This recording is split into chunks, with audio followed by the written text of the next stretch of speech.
Gizon emakumeok betidanik izan diogu beldurra laboreetako izurriei. 11 modutara saiatu gara zomorroak menderatzen. Entzun. Ezpata dantza doinua da, izurrien kontrako dantza omen.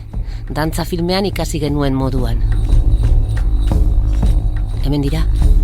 San Juan bezperako sua eta inauteriak ere hortarako ospatzen omen ziren.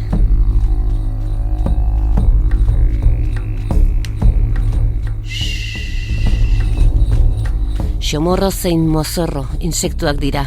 Leka, gari edo fruituak jaten dituzten ar, gurgurio, moxorro, zamorro, mamorro eta kokoak bezala. Laboreen izurriteen kontra egin aldaiteke pestizida kimikoak erabili gabe. Gaur zientzia puntu-puntuan bioinsektizidak.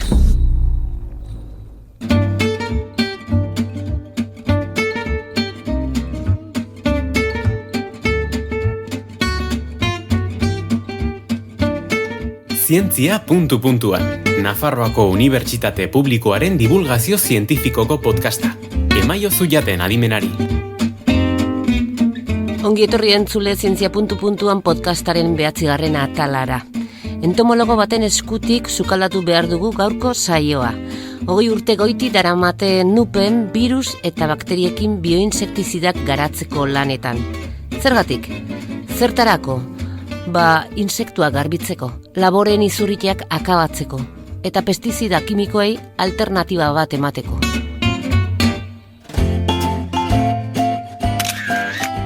Inigo Ruiz Eskudero naiz, nekazaritza ingenieria ikasi nuen, lan egiten dut Nafarroako Unibertsitate Publikoan.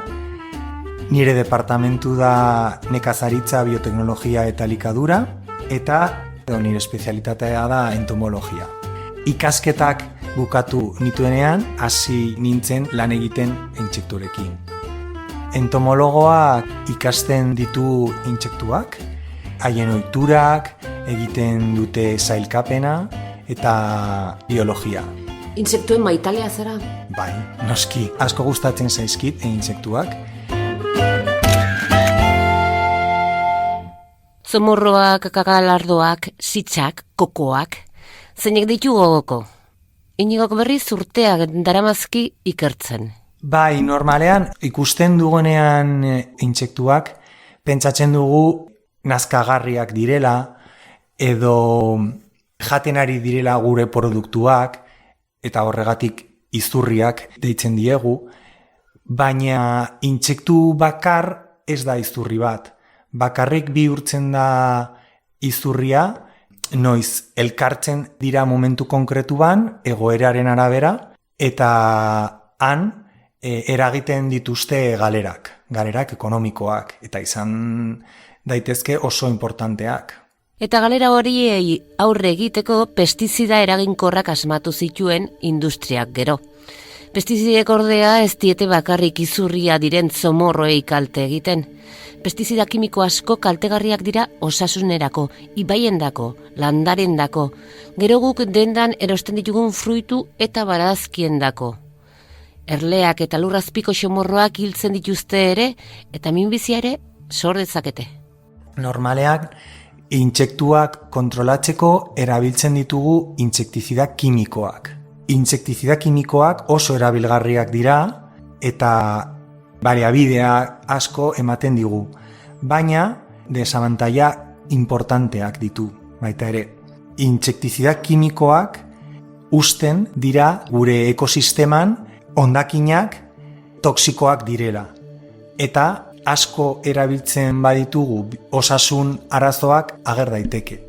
Horregatik, desarrollatu behar dugu beste aukerak intsektizida kimikoak ez erabiltzeko. Eta aukera onena dira biointsektizidak. Hau da, gure helburua beti. Eztabaida handia dago mundu osoan fitosanitarioen inguruan.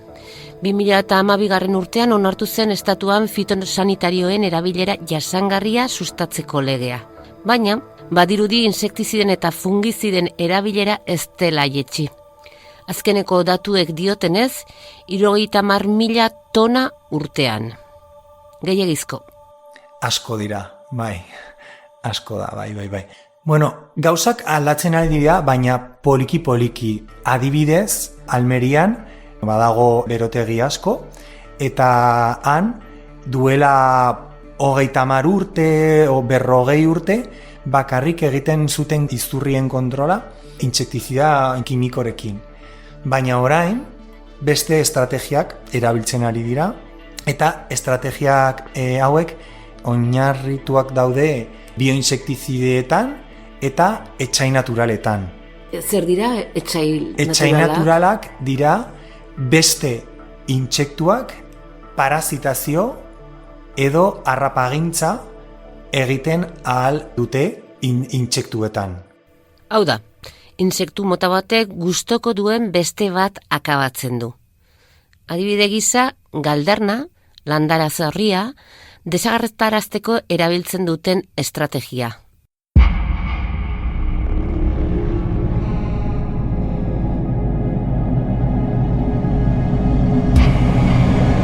Adibidez, pulgoiak kontrolatzeko askatzen ahal dugu listor txiki mota bat, eta jartzen du narrautzak pulgoiaren barruan, eta listorraren garapena egiten da pulgoiaren gorputzan.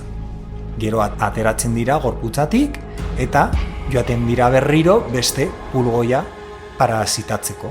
Ez da Alien pelikularen zuzendariaren amaiz gaiztoa. Listorra bere biktimaren barruan hazten da. Pixkanaka, biktima barrutik jaten hasten da. Koipeak lehenbizi eta gonadak jaten ditu. Gero, larbarentzako bazka modura aritzeaz gain, zombiak haren amaiera ekarriko duen larba babesten du.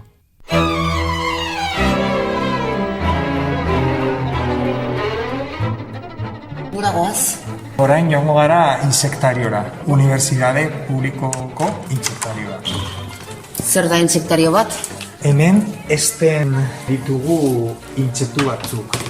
Zein insektu mota dituzu hemen? Denak lepidopteroak dira, denak pinpilipausak. Badaude espezie desberdinak, adibidez, Lobesia botrana, agertzen dela maztietan, Helicobert parmigera, agertzen dela artoetan, edo Spodoptera exigua, edo Spodoptera litoralis.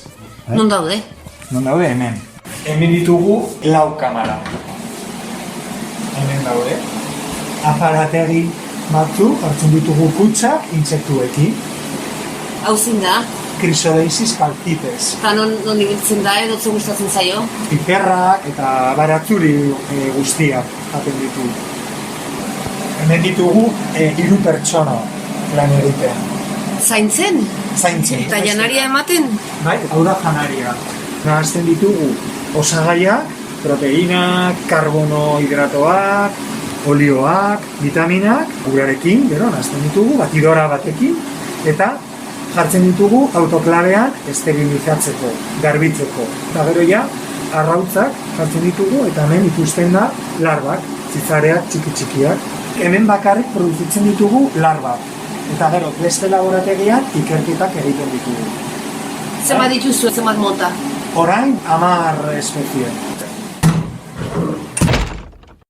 Elikatu zure neuronak zientzia puntu-puntuan saioan, Nafarroako Unibertsitate Publikoaren divulgazio zientifikoko podcasta. Tximeleta itxusi baino itxusigoak ikusi ditut unibertsitatean. Ez dira batere erakargarriak. Tomatea, patata edo mahastietan izurriteak sortzen dituzten horietakoak dira. Lepidopteroak dira intsektu mota bat, eta orokorrean esaten dugu pinpilipausak edo polillak. Pinpilipausak ez dira kaltegarriak, helduak direnean, baina txikiak edo gazteak direnean, zizareak dira edo larbak deitzen dugu. Eta larbak jaten du landareak eta han hasten dira arazoak. Eta izurriak bihurtzen da. Larbak beti dira beragijaleak. Eta zein da orduan zuen lan hildoa? Nola kontrolatzen edo ze bidea dituzte gure ikerketek? Aurkitu virus bat edo bakteria bat, izurri konkretu bat kontrolatzeko. Bakteriak eta virusak oso espezifikoak dira eta bakarrik ahal dituzte kontrolatu intsektu mota bat, espezie bat, oso espezifikoak direlako. Eta ekologikoki hau da aukera hoberena. bakteria batekin edo virus batekin espezie bat kontrolatzeko edo hiltzeko. Normalean dira baratzeko izurriak, baina izan daiteke estensiboak baita ere.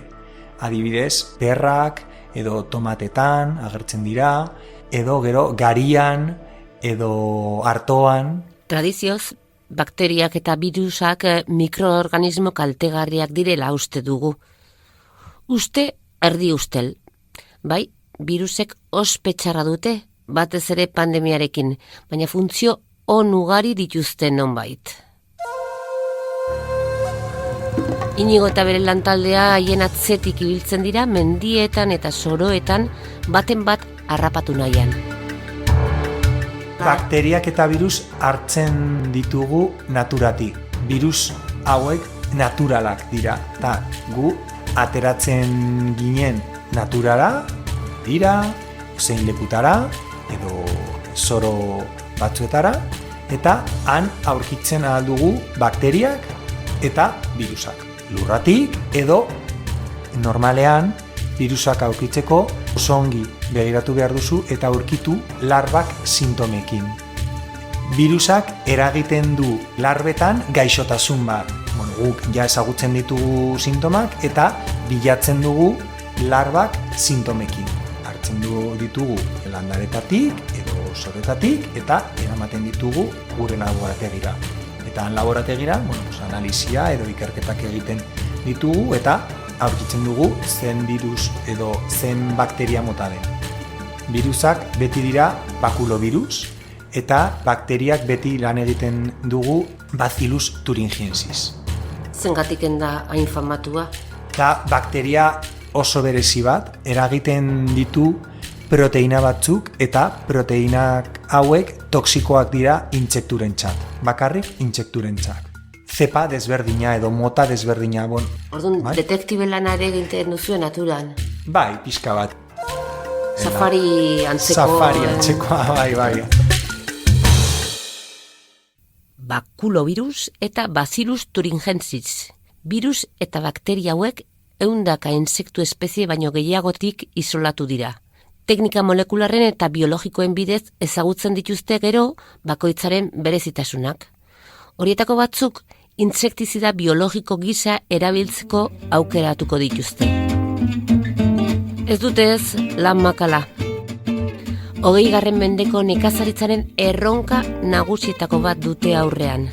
Laboreen izuritei eta patogenoei modu naturalean aurre egiteko produktua sortzea da.